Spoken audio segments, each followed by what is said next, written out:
Greetings everyone and welcome to Deliverance from Addiction. Today I want to talk about the shunning of the drug addict.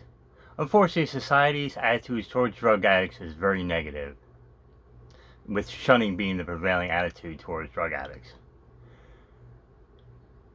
Drug addicts are shunned so much that they're treated almost worse than lepers were in the Bible.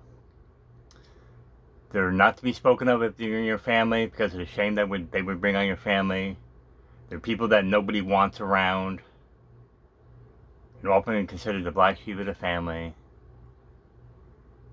It's horrible. They're seen as scumbags, they're seen as lowlifes, they're seen as losers, and any other negative stereotype you want to label those people with. And it's just plain wrong. It's just plain wrong. And people wonder why they don't get better. And why they can't shake addiction.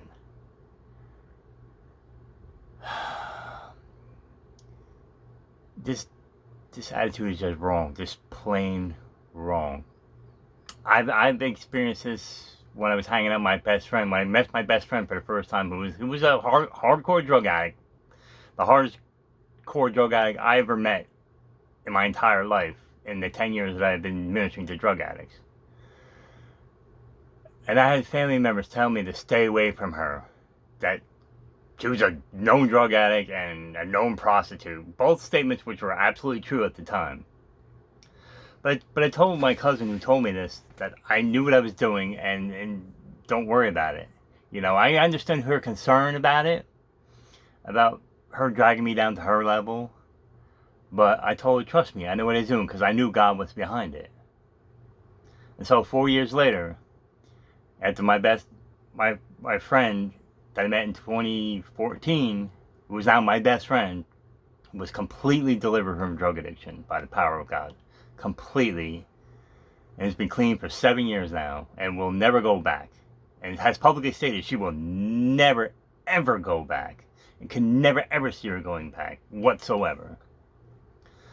So 4 years after my cousin told me to stay away from my friend, I reminded her of that conversation. I said, you remember when you told me to stay away from... We'll call her Ashley for now. But that's not her real name. She said, she acknowledged I remember telling me that stay away from her. I said, yeah. It's like, remember when I said, don't worry about it, I know what I'm doing? And she acknowledged that I said that, yes. And I said, aren't you glad I didn't listen to you? And she responded more emphatically that, yeah, because my cousin has seen my best friend's transformation over the previous 4 years and saw what a work God did in her life. And so God has given me that gift to see the person beyond their addiction, to see the real person that's not their addiction, the real person that's struggling, real person trapped in that yoke of addiction. And I'll talk more about the yoke of addiction in future videos. But I understand why people shun addicts, you know, especially if you're a victim of an addict's negative behaviors, because addicts do engage in negative behaviors, you know. Are they all scumbags? No. Do they engage in scumbag type behaviors? Absolutely. You know, addicts will steal from people, they will use people, and a myriad of other negative things, you know. But those negative behaviors are just a manifestation of the addiction itself. It's just a byproduct of it. It's just the addict trying to gain the resources needed to feed their addiction. And they're just trapped in that cycle, and nobody's willing to deal with them and put up with them and hold their hand and minister to them and love them and care on them like they're probably not getting from most, if not all, people in their lives. You know? And that's why I mentioned in my last video, it was like, your addicts need your love and your support, not your condemnation. Your condemnation will do nothing for them. It will not get them out of their addiction. You cannot browbeat an addict out of their addiction. You cannot condemn them out of their addiction.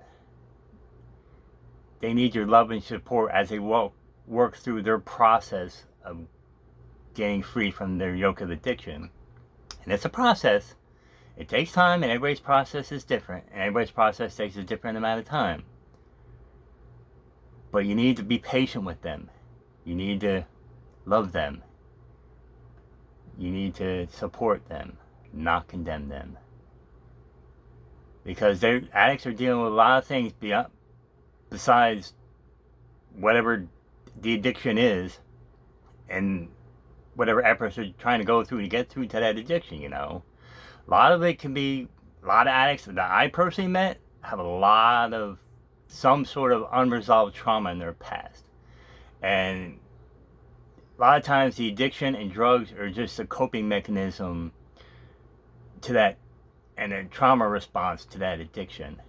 I mean, not that addiction, but it's a response to that trauma, that which often goes unsolved and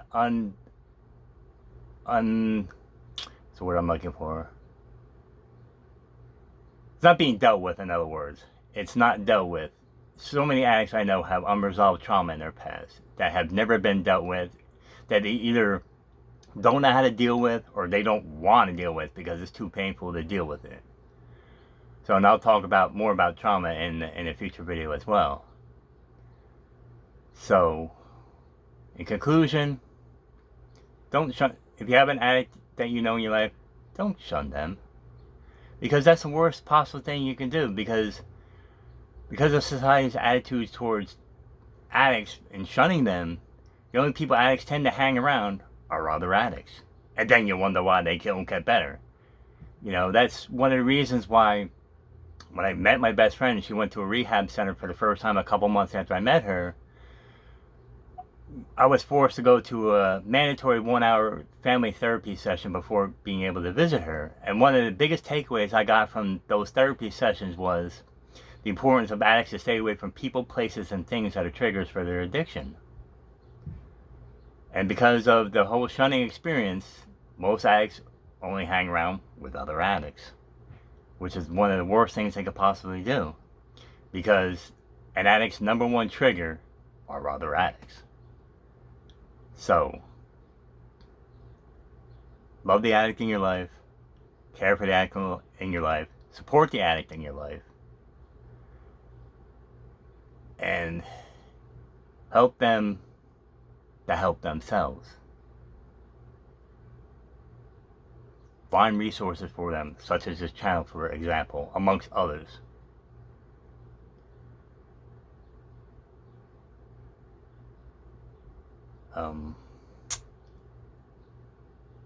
Lost my train of thought. Well,